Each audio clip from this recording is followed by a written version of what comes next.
let's get to today a little bit, because you have so much going on. You're a speaker, you're a podcaster, you're a documentary filmmaker, you're a content creator, you're a bullying and suicide prevention advocate. I probably missed like 5 or 6. You got it. Let's just, I want to go there. And I love storytelling kind of in each beat. So as I kind of bring something up, like let's find something fun to kind of illustrate it. Okay. Because I love, first of all, your bullying initiative. Dimly Lit Star is just, I'm obsessed. You know, the book's dedicated to your mom. Obviously, I'm sure you've been following in the news, 10-year-old Sam Touche, is that how you say his name? Yeah. This young, I honestly don't even know the whole story because I can't. I have 2 little boys and I have a hard time watching it. We're seeing more and more children commit suicide as a result of bullying, especially over social media. Tell me, because it's interesting, your suicide attempt wasn't from being bullied. It was from mental illness, and it was how you were programmed. You had a hard time coping with life. So tell me why you took on bullying. So a part you might not know is that in grade school, I was bullied to no end. Because I'm part Black, in an all-white school, they tormented me. The 8th graders picked me up to put me in a trash can face first every Friday. They told me that's what I was because I was a part Black. They would hold me down and call me Little Red N-word every day. It was brutal. It was brutal. It played a pivotal role in losing all of my self-worth. So it really was a huge contributor. It played a pivotal role in me leaping off the Golden Gate Bridge. And so I don't really often talk about that, but I do talk about this new book, The Dimly Lit Star, which is about building resilience in our children so they can defy and survive pain. And pain comes in the form often of bullying. And today's bullying is so much more heinous. It's 60% more dangerous, cyberbullying, than physical bullying, because it's invasive, it's pervasive, it's permanent, and it just continues. And if you're on social media as a child, which you shouldn't be, it's not meant for you. It's not designed for you. It's designed to manipulate you. Parents don't understand how social media companies hire the best psychologists in the world to manipulate their children. That's not okay, which is why you and I create media for good. But we're few and far between. There need to be more of us. So I took on bullying in that sense, that because I've been bullied, no pity needed, it's part of the deal. There are far too many children and high school students writing to their peers online that you should just go kill yourself because. And these children are influenceable, and they see that, they see it repeated a million times, and they think, this is my forever. This is the end of me. I cannot move forward. They have no understanding that they're not even fully developed yet until they're 26. Their brains will change. They'll thrive in life and they'll be successful. And so when I always speak to high schools and grade schools, I always talk to these kids directly and bluntly that your words have consequence. Yeah. And these children have mothers, fathers, sisters, brothers, family, and friends who need them. Do not write online, you should just go kill yourself. Yeah. Because that blood is on your hands. It's terrifying being a parent, I got to tell you. Like in this moment in time, like every single day I'm shaking in my boots, because it almost seems like you just throw your hands up and you're like, should I homeschool? Should we move to Mars? Like, what do we literally do? Because the world is such a cruel place. Yeah. And I feel it as a grown-up, the world is such a cruel place. Yeah. Like as an influencer, and people are so mean and they're so vicious. They're brutal. And I'm 43 years old and I have a hard time taking it. It still hurts. You know? Yeah. So what about my little boys? So what is your advice? Because here's the thing, and I've heard you say this before, and I love it, and I totally agree with you. You're like, young people aren't resilient enough. How do they build that resilience without crumbling? How do you build that resilience without crumbling? It's got to start at a very young age, and it's got to start with the parents or the guardians. You have got to let them know that no matter, I think it's from as young as you can, no matter what anyone says about you or writes about you that isn't true, no matter how often it's read, seen, or heard, it cannot hurt you unless you allow it to. Don't let it in.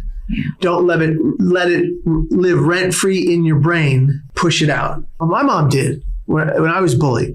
Is she would send me with sticky notes in my lunchbox. You're going to be okay. You are loved. What they say doesn't matter. Keep going. I love you. And just she would do this every day because it got really bad.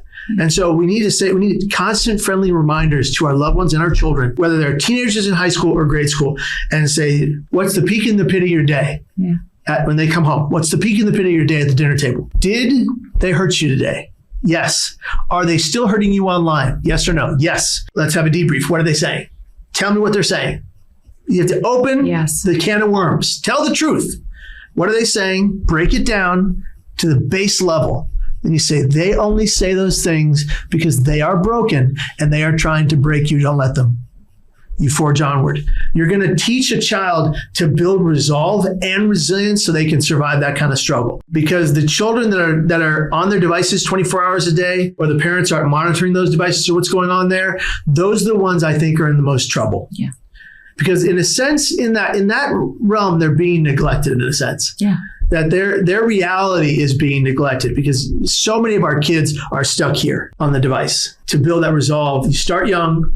If you haven't started young, you start now and you say, tell me the peak and the pit of your day. What was the worst part and why? And what did they say about you? Let's break it down. I always say that walking through the fear of doing something of anything, once we get it out of our head and into the open, it takes so much of the power away from it. And I really do believe we're only as sick as our secrets, whether you're a grown up or a child. Yeah. And so getting that stuff out, it's wonderful advice. So of course, you're also a documentary film, Suicide, the Ripple Effect. Is that? Yeah. Okay, beautiful. So that's available to be seen. That's available on Vimeo on demand right now. Suicide, the Ripple Effect. It chronicles my life story in a much different way than we just did in this podcast.